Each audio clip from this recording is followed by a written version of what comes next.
Di awal film, diperlihatkan seorang pemuda yang baru bangun tidur di sebuah kantin. Dia adalah Steve Jobs, seorang mahasiswa unik yang sedang menempuh pendidikan di Reed College. Pada masa kecilnya, Jobs memiliki masa kelam, yaitu dibuang oleh orang tuanya. Hingga akhirnya, dia diasuh oleh keluarga Paul yang sampai sekarang menjadi orang tua angkatnya. Jobs memiliki kebiasaan unik atau bahkan dipandang aneh bagi sebagian orang. Dia suka tidur di mana saja, tidak pakai sepatu, rambut urakan, dan jarang mandi. Tapi walaupun begitu, dia adalah mahasiswa cerdas hingga dia mendapat beasiswa dari kampusnya. Ketika di halaman kampus, Jobs bertemu dengan seorang mahasiswi yang bernama Julie. Saat itu, Julie sedang membuat tugas lukisan dari dosennya. Indahnya lukisan itu membuat Jobs tertarik dan mengagumi karya itu. Dan singkat cerita, Jobs dan Julie menjalin kisah asmara. Jobs bersama pacarnya dan juga Daniel sedang berlibur sambil menikmati pemandangan alam yang indah. Namun Jobs merasa tidak mendapatkan ketenangan dalam hidupnya, dan dia selalu menangis ketika mengingat masa lalunya. Selain itu, dia juga merasa tidak punya tujuan hidup yang jelas. Sehingga Jobs ditemani sahabatnya yang bernama Daniel pergi ke India untuk menemui seorang biksu dengan harapan dapat menemukan jati diri dan ketenangan dalam hidupnya. Di sana, akhirnya dia bertemu dengan seorang biksu yang menyarankan agar memanfaatkan waktu sebaik mungkin dan jadilah sederhana sebisamu. Sepulang dari India, Jobs merubah 180 derajat pola hidupnya.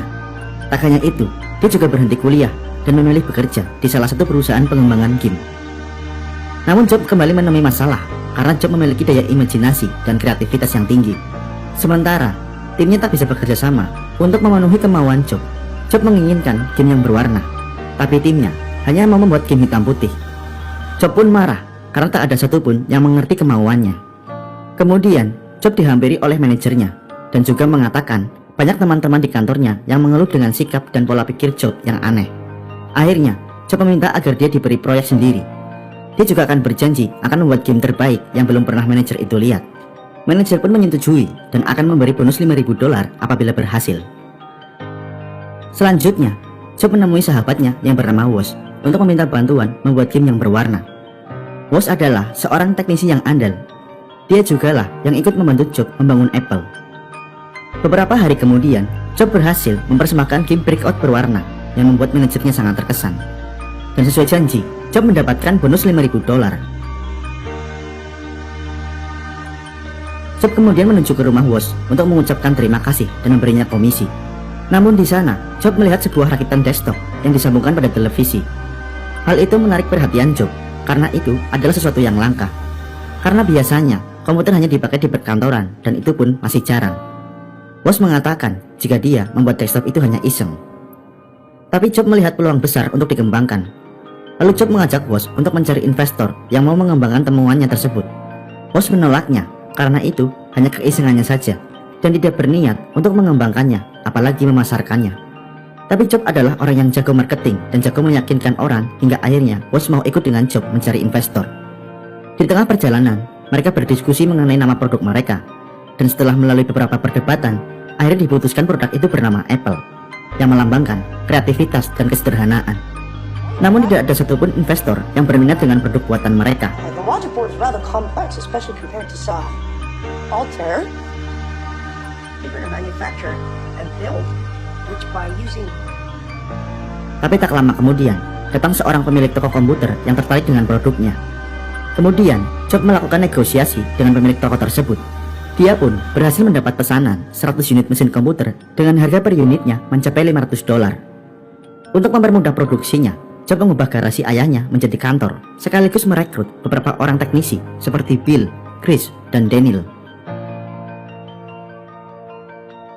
Beberapa bulan kemudian, proyek mereka selesai. Namun ketika diantarkan, pemilik toko itu komplain karena dia meminta komputer yang utuh, sedangkan Jobs hanya memproduksi motherboardnya saja.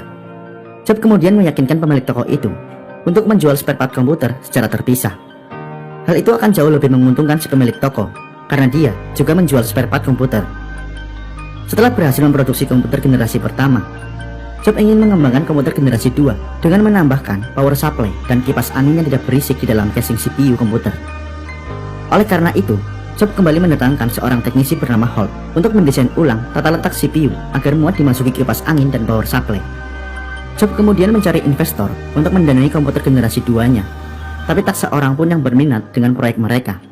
Sampai pada suatu saat datang investor bernama Mike. Pada awalnya, Mike ragu untuk berinvestasi di Apple. Tapi lagi-lagi Jobs berhasil meyakinkan Mike hingga dia mau berinvestasi sebesar $300.000. Semenjak itu, Apple pindah ke gedung perkantoran dan menjadi perusahaan terbuka. Kesuksesan yang diraih Jobs membuat dia berubah, baik sikap maupun perilakunya. Dia tidak mau bertanggung jawab terhadap kehamilan pacarnya. Dia juga tidak mau mengakui jika itu anaknya. Bahkan, dia tega mengusir pacarnya yang tengah hamil.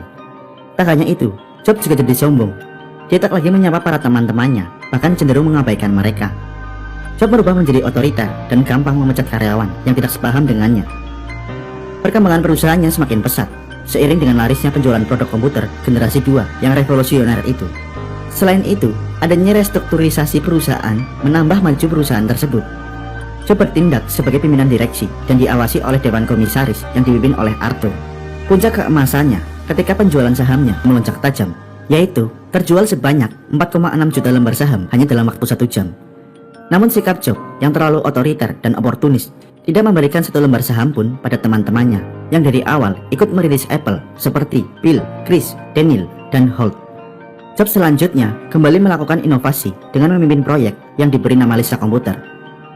Proyek itu menjadi awal kegagalan Jobs karena Dewan Komisaris menemukan pemborosan anggaran yang dilakukan Jobs dalam proyek Lisa. Selain itu, Dewan Komisaris juga menilai jika Jobs sering melakukan terobosan dan inovasi yang tidak masuk akal yang dapat membahayakan finansial perusahaan. Berdasarkan hal tersebut, akhirnya Dewan Komisaris memutuskan untuk memberhentikan Jobs sebagai pemimpin proyek Lisa Komputer. Walaupun Jobs sudah tidak memimpin proyek lagi, Jobs memegang saham mayoritas di perusahaan tersebut. Dan semenjak itu, Jobs memilih menenangkan diri sambil merenungkan kesalahan-kesalahan yang telah dia lakukan, termasuk mengakui anak yang dikandung oleh pacarnya dahulu.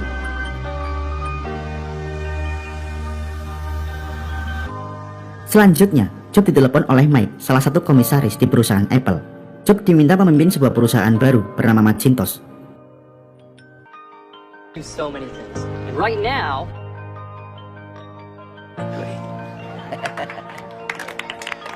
Jobs selanjutnya kembali masuk ke Apple, dan dia telah berubah menjadi lebih baik dari sebelumnya, lebih menghargai teman, serta tidak bersikap otoriter lagi. Selain itu, dia juga melakukan beberapa perubahan, serta mengembalikan visi misi awal Apple. Untuk membantu pengembangan produk Macintosh, sekaligus menyukseskan pemasarannya, Jobs kemudian mengajak John Skoll untuk bergabung. Skoll merupakan presiden Pepsi dan dia memiliki reputasi sebagai direktur pemasaran yang sukses. Tapi ketika produk Macintosh diluncurkan, Macintosh produknya kurang direspon oleh pasar, dan itu membuat kerugian besar pada Apple. Hal itu ternyata disebabkan oleh John Skoll secara diam-diam menaikkan harga Macintosh menjadi sangat mahal, sehingga pembeli tidak tertarik lagi membeli produk Macintosh. Faktor lain, ternyata Microsoft juga meluncurkan komputer yang serupa pada waktu yang hampir bersamaan. Karena kejadian itu, Jobs disidang oleh Dewan Komisaris. Skoll mengusulkan untuk mengadakan perombakan direksi perusahaan. Malam harinya, Mike mengatakan akan tetap mendukung Jobs sebagai direktur utama. Namun pagi harinya, saat rapat umum pemegang saham menentukan pemilihan direktur utama, semua Dewan Komisaris memilih John Skoll. Begitu juga dengan Mike yang tega berkhianat, dan tidak ada satupun Dewan Komisaris yang mendukung Jobs. Akhirnya, Jobs resmi didepak dari perusahaannya sendiri. Jobs merasa kecewa karena Skoll, orang yang dia ajak mengembangkan perusahaannya, malah merebut perusahaannya.